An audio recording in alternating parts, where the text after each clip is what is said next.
ID, the Future, a podcast about evolution and intelligent design.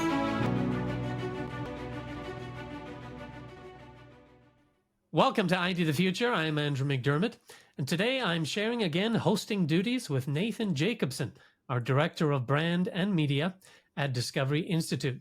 We're excited to continue our conversation with Larry Sanger, well known for his role as co-founder of the online encyclopedia Wikipedia. Sanger has developed a number of educational and reference sites over the years, and he's currently president of the Knowledge Standards Foundation, a nonprofit defining text standards for encyclopedias. Sanger is also a longtime philosopher with a PhD in philosophy from Ohio State University. Larry, welcome back to ID the Future. Hi, well, it's good to be back. Well, in part one of this conversation, available in a separate episode, we discussed your journey as a skeptical philosopher and your decision to return to Christianity. We also talked about some of the arguments for intelligent design that have impressed you along the way, including the work of Dr. Stephen Meyer, William Dembski, and Michael Behe. On this episode, we wanted to discuss your work with Wikipedia, as well as the challenges that Wikipedia has had, and still has today, in presenting information about important or controversial ideas, both accurately and fairly. We also want to talk to you about your current efforts to decentralize and preserve the world's knowledge. No easy task, but I think you're onto something with your work there, as well as pick your brain about the future of online encyclopedias and how to navigate the internet of today as well as tomorrow. So let's jump right in. First, Larry, I have a personal question. I have noticed following you on X that you from time to time post these lovely photo homages to the state of Ohio, from the Licking River to Mount Pleasant and Lancaster. So what is it that you love about your neck of the woods in Ohio? What do I love about Ohio? Well, I mean, it's hard to explain. It's certainly grown on me. I didn't appreciate it when I first moved to Ohio State, like over 30 years ago. But the rolling hills are too rugged to be farmed, not rugged enough to be called mountains. They're very walkable, and it's not like parts to the west of us in the Midwest where it's flat as a pancake and not a lot of differences in views. There's just a lot of lovely trails that I like to walk and drive around to get to. So that's just the landscape, though. I also like the people of Ohio. They're pretty genuine and unassuming, which I appreciate. Do you find that getting away like that is a place for philosophical reflection, or is it more as a alternative to that? I listen to a lot of audiobooks on my way to the walks, and then when I'm walking, I pray and have my sort of imagined dialogues with God. So, yes. That's beautiful. Larry, in your talk at Discovery Institute's annual 2024 COSM Technology Summit, you sang an old refrain. You said, "We desperately need to support open networks and open software that will preserve our knowledge in many independent copies, digitally signed, following open standards, and exchanged according to open protocols." You use the word desperate. What is the desperate scenario that you envision that we need to avoid? Well, I guess there's a couple. And they both seem very unlikely, but we worry about them, don't we?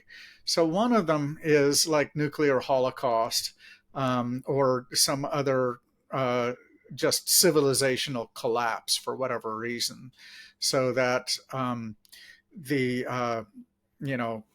power grid becomes spotty, the internet becomes either spotty or non-existent.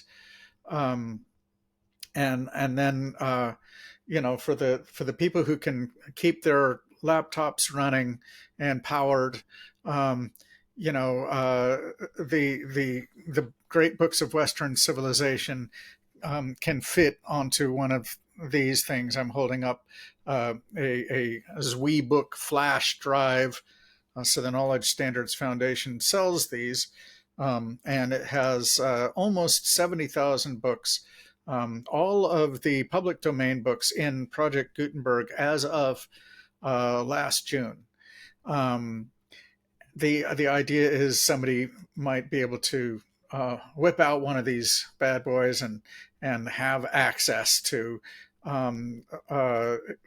really a fairly sizable library's worth of books up until the 1920s. The other nightmare scenario is where we either in the United States or in the entire world find ourselves under the thumb of a horrifically totalitarian system in which what we read is carefully watched, and where we need to have our own untraceable local copy of things. If we can have like an offline access to the great books, that could be very useful, maybe even essential to educating our children and preserving Western civilization. Not saying this is very likely, but yeah, we do worry about that, don't we? So it's worth having. I actually think it's worth having simply as a sort of time capsule. Also, the archival value is great. Now, that's just talking about these flash drives. What's possible is we make text versions of all of the currently PDF only books that are in Internet Archive, and there's like 1.5 million, I am told, books in Internet Archive that are actually public domain, and a lot of those have not had reliable OCR done on them, optical character recognition, which means you can't just like copy the text and make a really nice usable offline copy. And in fact, if you want to back it up, it takes like 500 terabytes, which is like 250 times the size of your laptop hard drive, and that's if it's fairly big. So yeah, that's like too much. So if you simply reduce all of those books to text, which nobody has yet done, which I'm amazed at, but if you reduce them all to text, then you could actually put them on a 2 terabyte hard drive, an SSD, and you could somebody could sell those things for a little more than the price of the SSD, maybe like $400 or something like that.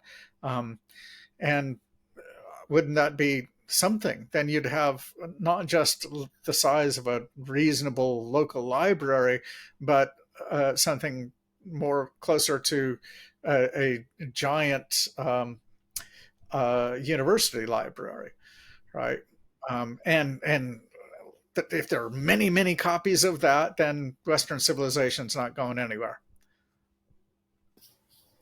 I do wonder if behind the scenes, all of the data sets, training models for the LLMs have something approaching that, but it's not available in the same way that archive.org makes it available.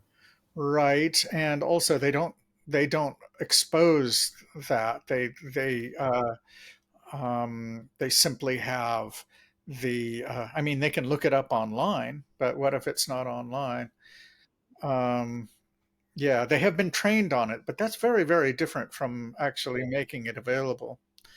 Anyone who has actually used an LLM to do research, to actually get feedback on serious academic research, they understand that there are huge limitations there. Yes, and your essay on that is excellent. We're going to get to that in just a moment.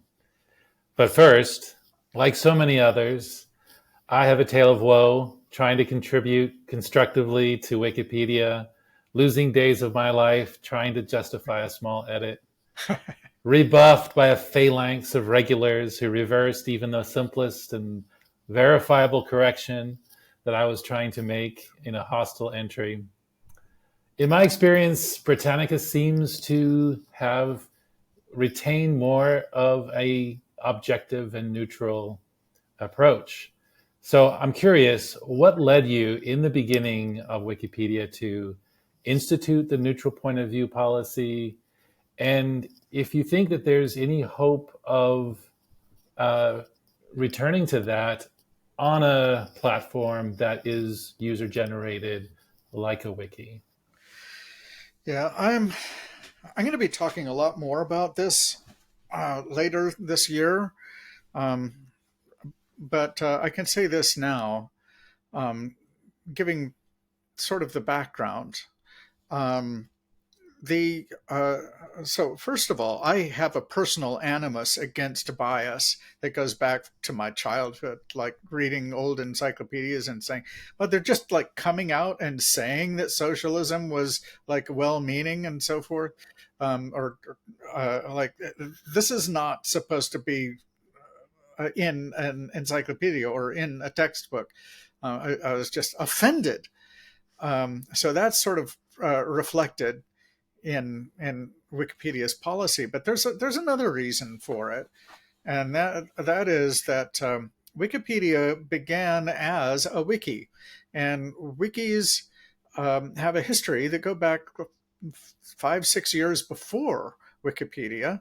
The initial wikis or wiki was called WikiWeb, and the people who thought about how it works, they have this um, conceptual scheme about wikis. There are two different modes of editing a page in the original wikis. There is discussion mode and document mode. And in discussion mode, you're just like talking things out. It's like a discussion thread. And in document mode, somebody says, well, I think that this discussion is not maybe totally over, but we're sort of like not treading new ground. And I'm just going to summarize everything in a document. And so that's what they do. And that actually, the notion of a Wikipedia article is kind of a riff on that, like actually making the document mode into an encyclopedia article. But one thing that was true of that's actually part of the original notion of document mode in the original wikis is something that they called a consensus. And this required that people enable other people who are working on the same text to basically have their say. So an article doesn't just express one point of view, it expresses multiple points of view, and you make compensatory adjustments to your views, to your view, to be respectful to other views. So it's the neutrality policy then was actually partly a social thing. It's like, we're going to try to achieve that same sort of consensus. This was the initial dream, but it was just a dream. And the way to achieve that consensus is to be really, really committed to, to neutrality. Allow other people to have their say. The article must not say in its own voice what only one party says, and so forth. So it was the neutrality policy was meant as a tool where radically different people could actually compromise and come to a consensus text. Now, Wikipedia does not work that way anymore at all. So you've got a new solution to this problem. Your efforts at the Encyclosphere propose and make real a different remedy of decentralization. As you say, any centralized repository will always be vulnerable to ideological capture or corporate capture. Yeah. In your approach, encyclopedia articles can be retrieved and ranked from many sources rather than attempting to achieve that single oracle of truth. And I noticed in this a kind of parallel to issues with consensus science or this science trademarked, that, because of funding and the ruling party, tends to be captured. Mm-hmm. Maybe you can tease out your philosophy of decentralization as a remedy to the challenges of Wikipedia, the failures of Wikipedia, and what you're working on at the Encyclosphere. Well, as long as there are gatekeepers that insist on using Wikipedia rather than a broader collection of resources, this isn't really a solution. But the idea is that we make a common data standard for all of the encyclopedias. We make all of the free encyclopedias available on a common network that doesn't have any one center, so anyone can contribute to it and have their own windows into the encyclosphere, so to speak. Right now we have two big ones, EncycloSearch and EncycloReader. EncycloSearch focuses on basically any free to read encyclopedia, not necessarily free to distribute. So it's got about 65 encyclopedias in the database, and all of the articles that are free to distribute are in the form of a ZWI file. ZWI means zipped wiki. So it's a zip file. It's got the text itself, and then it's got, which is HTML for the most part, but you can have other formats. It's got images, or at least scaled down versions of images, and metadata. And the whole thing is signed digitally, which means that you can be sure that it comes from a particular server and was signed at on a particular date, which might or might not put your mind at ease about tampering by AI, for example. So that's one of the advantages of having signed articles. Also, having all of these, as you were summarizing there, having all of these articles in a single database, not to say in a single server, but a single database that can be distributed in many different arbitrary locations, enables, and according to a single stable data standard, you can build on top of that rating systems. Now, we haven't done that. We've done everything else. The rating system is a little bit more difficult, and in order to make it happen, then you actually have to motivate people to care about the ratings and so forth, which is actually a pretty tall order. But that's the vision. And like if Elon Musk were to ask for my advice on how to do this, I would say, okay, just like start putting money into the Encyclosphere, and really, really get behind the idea of a bunch of different nodes, as we call them, of the network.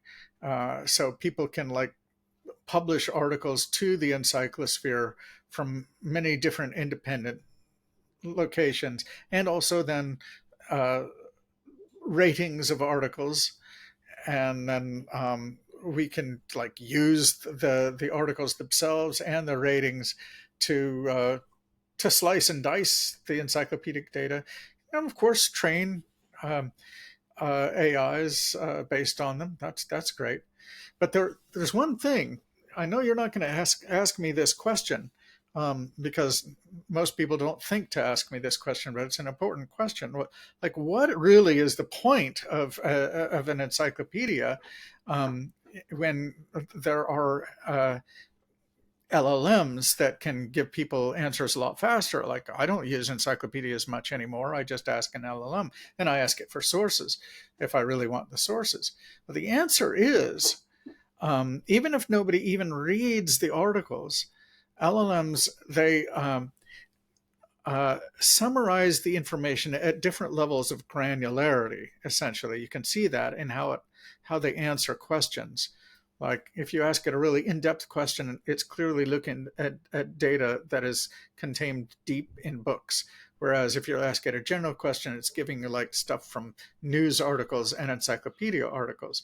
Well, it's really important that human beings with human judgment write the encyclopedia articles. In other words, human beings still have to be the arbiters of the summaries of what is known. That's going to continue to be the case. And yes, this is actually a question I was going to ask, Larry. Oh, One of my favorite essays of yours is why encyclopedias are still important, and you know, drawing conclusions about what is generally believed requires human judgment, you say, and the irreplaceable and essential role that humans play in developing new knowledge that you lay out in that piece, I think is really well articulated. So I highly commend that that piece to sorry others. for underestimating you there. All right, Andrew, you have a question. Yeah. Along the same lines, actually, the same article, you make an important point, Larry, about the nature of organic living intelligence, and how it differs from machine intelligence. Now, I've studied this topic for several years and intensely interested in that. Many of us have heard or used the phrase reinventing the wheel, and in most cases, it refers to something we ought to avoid. After all, reinventing the wheel might be considered inefficient or wasteful. But you argue that reinventing the wheel actually reflects our originality, and that we're not just the sum total of our material inputs that happen to us in our life. Tell us what you mean by that. Give us a little more detail. Oh boy, yeah, you're pulling out an essay that I barely remember myself. Um, I so yeah, it's fairly straightforward, right? The way that we teach students is and so that they really understand a topic. This is very true in philosophy, especially. Is by walking through the issues themselves, and coming to a really fine-grained understanding of the logical or rhetorical back and forth. And yeah, even if you're just summarizing what you read and literally spitting it back, you know, as in summary, it is the proven way to um, uh, create a proper understanding of what's going on. So there's the educational value of it, and I actually think that the history of philosophy and other fields, especially in the humanities, just shows, especially in religion, it's maybe even more true in theology than in philosophy. People are constantly reinventing the wheel in these fields, and sometimes it's annoying. It's like, oh well, that again. But the interesting thing is that one can one can discover new aspects of old ideas by putting them into a new light or into a new context. And that's important. We do make certain kinds of discoveries um, by doing that. So. Yeah, I appreciated your insight. And you did pretty good for for having written a while ago and forgetting about it. But part one of our conversation together discussed your intellectual journey from skeptical philosopher to Christianity. And we're on the topic of technology in part two here, but I did want to mention an argument for God that you made from technology and shared in a blog post. Hopefully it wasn't written too long ago. Let me set it up this way. I recently enjoyed an article in the Wall Street Journal by Gerard Baker called Faith, Freedom, and the Long Thread of Technology. And in it, he notes that historically, some conclude that magic gave way to religious belief, which itself gave way eventually to the scientific method and empiricism as we accumulated scientific knowledge.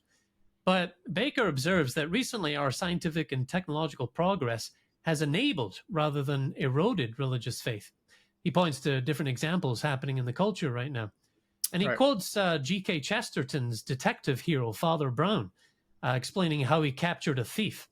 I caught him with an unseen hook and an invisible line, which is long enough to let him wander to the ends of the world and still to bring him back with a twitch upon the thread. Baker writes that perhaps the whole long march of science, all that secular accumulation of knowledge, is simply the unreeling of that long, seemingly limitless thread, and that eventually we all feel the twitch.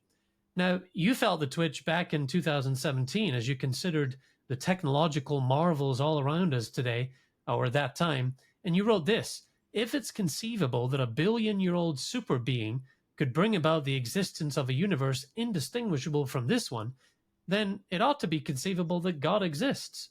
I thought that was a pretty smart way to kind of extrapolate from our technological world and at least, offer up the plausibility of the existence of God. What would you say to that argument? Was that a strong one for you at the time? Yes. Well, it wasn't. I didn't really regard it so much as an argument for the existence of God, so much as the conceivability of God, and it's a strong argument there, because as a grad student, I sometimes didn't even want to call myself an agnostic, let alone an atheist or theist, because I thought, well, we don't really even have a notion of what God is, because we have no notion of what it would mean for a mind to bring things into existence, and that is the core notion of a creator.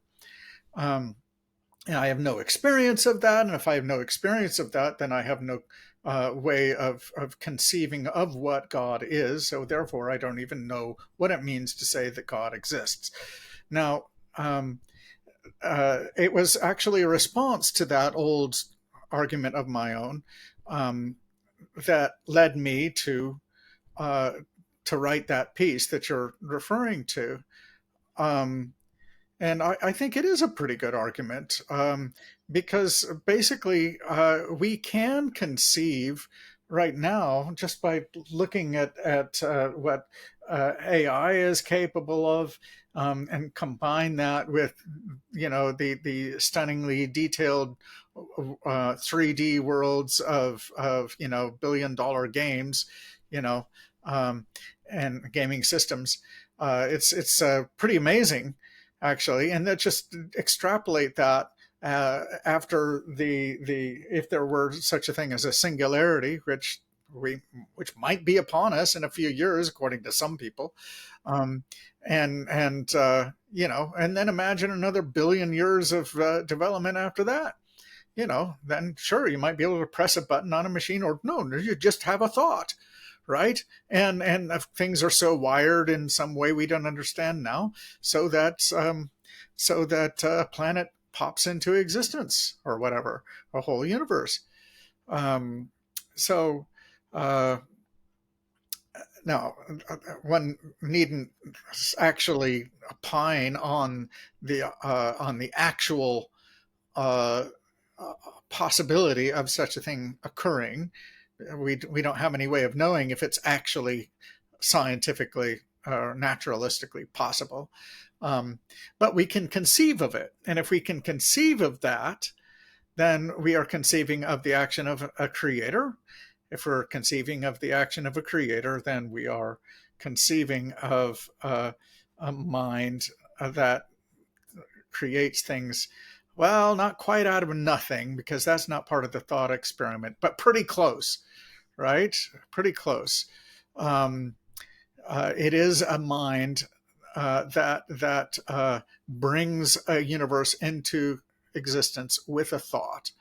And then all you have to do is say, well, just imagine that such a thing existed necessarily from eternity. And there you have God. Provocative. That doesn't follow that God exists. All that follows from that is that God is conceivable, which is right. Actually pretty important for some people to admit. It has been disputed, yes. It has been disputed. Yeah.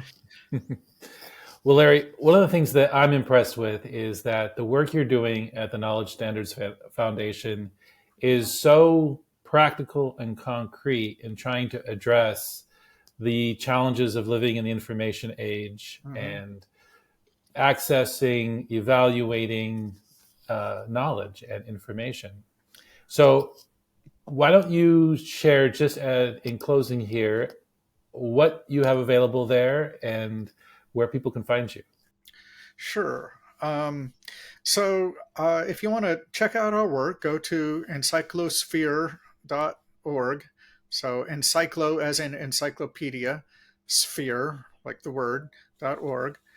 And we have a couple of websites that people can use. There is a Chrome browser plugin. We've got more than two websites, but the two big ones are EncycloSearch and EncycloReader, both .org. And if you want to support our work, then please do contribute. We've got a donation page there. If you want, I will actually sign these things and give you a signed and numbered version for $100. But if you don't need that, then for $50 you can get 70,000 books, or almost 70,000 books from the Project Gutenberg, and they are offline copies. You can. There is a bespoke reader, which is very nice.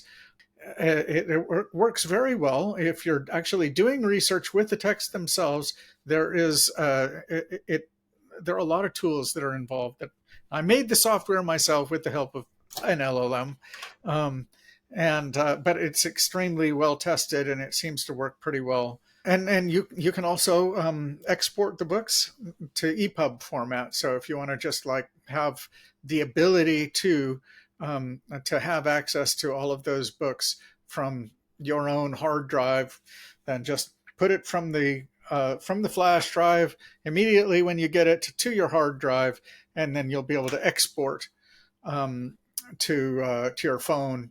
And it's like your own. Everything stays within your own ecosystem, which I'm a big supporter of. Like own your own data. So this is like part of that movement. Yeah, and it might seem like a small thing or an unneeded thing, but you know what happens if you're the only one with a copy in your immediate vicinity? You know, you've got to start teaching the classics. You got to share that with those around you. I mean, it's at least feasible, right, these days. Right. And I would also say to the better healed watchers or listeners that the Knowledge Standards Foundation is not well funded at this point. We used to have a dozen people working for us, and now I'm the only one. We really do need funding for a full staff to actually do things like make an AI front end for the Encyclosphere, to finish digitizing all the old encyclopedias and making a 2 terabyte version of this that has all of the public domain books that we can get our hands on. So, yeah. Well, Larry, we really appreciate your work in this arena, and we thank you for your time today. It's been awesome chatting with you on these issues. All right. Yeah. Well, it's been a good interview. I appreciate it. Well, if you haven't enjoyed part 1 of the conversation, please look for that in a separate episode. And in the show notes for today's conversation, we'll include links to Larry's website and to the video of him talking at the COSM conference, the Discovery Institute COSM conference last year, on the very important matter of preserving our knowledge. Well, for now, this is ID the Future. I'm Andrew McDiarmid. And I'm Nate Jacobson. We'll see you next time. ID the Future, a podcast about evolution and intelligent design.